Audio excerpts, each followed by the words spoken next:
all the properties of diagonals. So you're going to write yes or no in each of the boxes, depending on if the property, the diagonal property, applies to that type of quadrilateral. Okay? So we have parallelogram, rectangle, rhombus, and square. The first property, the diagonals bisect each other.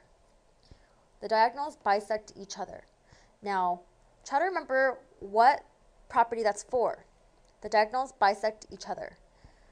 That is a property of a parallelogram. So, this one would be yes. Now, if that one is yes, that means doesn't this property apply to all the other ones? Because rectangles have all the properties of parallelogram, so does rhombus, and so does square. So this would be yes, yes, and yes. Now the next one, diagonals are congruent. Well, I know that not all parallelograms have congruent diagonals. Okay, so then this would be no. Or just you can just leave it blank just so you can see which ones are actually yes. You know, it's just easier to see.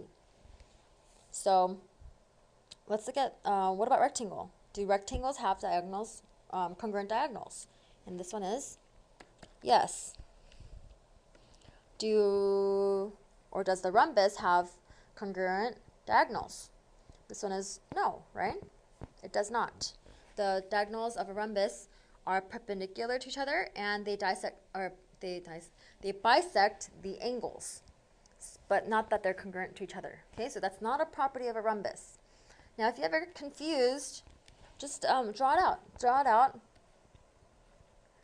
and you know that if you had to walk from here to here, that just seems a lot further than walking from here to here, right? The distance looks a lot longer this way than it does this way, right? So they don't seem congruent. Okay, same thing with parallelogram. So then this would be no. But what about a square?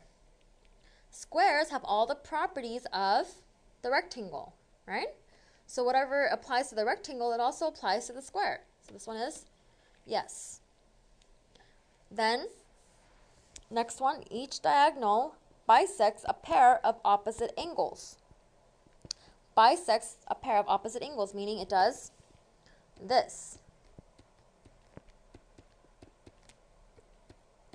Okay, now we've only gone over this one time because it's very specific to one thing, and that is the rhombus. It is a property of the rhombus. Now again, squares have all the properties of the rhombus, so then this would also be yes. And then the last one, the diagonals are perpendicular. Which one is this for? This one is also for the rhombus. The rhombus had both of these two properties, right? Diagonal properties. So this one is yes, and again, squares have all the properties of the rhombus, so this one is also yes. And then all the blanks would just be no. So you can just fill it in with no if you have it written down. Otherwise, this way you can just see what is yes and what is no. Okay?